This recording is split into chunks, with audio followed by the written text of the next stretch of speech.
Gero, aplikazioaren erabilerarekin pizkatxo bat hasteko, beti esaten duguna, eta batez ere ikate mintegietan bai komentatu duguna, nahikotxo da pribatutasuna. Telegramek abantaila nahiko handia dauka WhatsAppekin konparatuta, batez ere gure telefonoa eskutatu aldugulako. Orduan, gu martxan jarri behar genuenean, gure ikasleak dira nahiko txikiak, orduan, gurasoekin komunikatzen gara batez ere, ikasleekin zuzenean komunikatzeko aukera oso mugatuta dago. Orduan egiten duguna da gurasoekin taldeak sortzea eta haiek erabiltzea bitartekari bezala. Baina, mantendu nahi genuen nolabait hori gure eskubidea den pribatutasuna. Orduan horretarako, Telegramek ematen dizu aukera telefonoa ez zure telefono pertsonala ez erakusteko.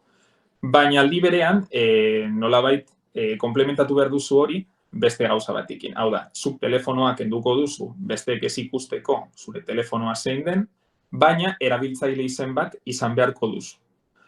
Hemen ikusten duzuenez, guzti hau moldatzen da ajustes, privacidad y seguridad arloan. Nik gomendatzen dizuet lehenik eta behin zuen erabiltzaile izena sortzea, eta gero ja telefonoaren kontua aldatzea.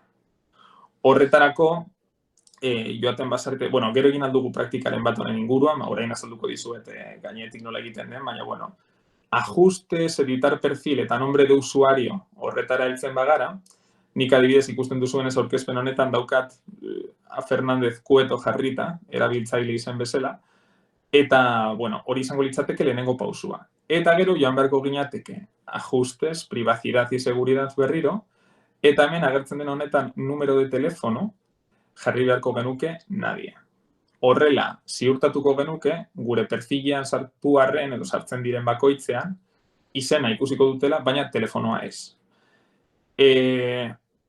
Gero, jakin dezazuen bebai, beste kontak, adibidez, imaginatu, orain zuetako batek egiten duela Telegram, nik jadanik bere telefonoa daukadala sartuta nire agendan, nire lankidea edo nire laguna delako, kasu horretan, naiz eta hemen nadie jarrita egon, bai ikusi ahal izango dudala zuen telefonoa.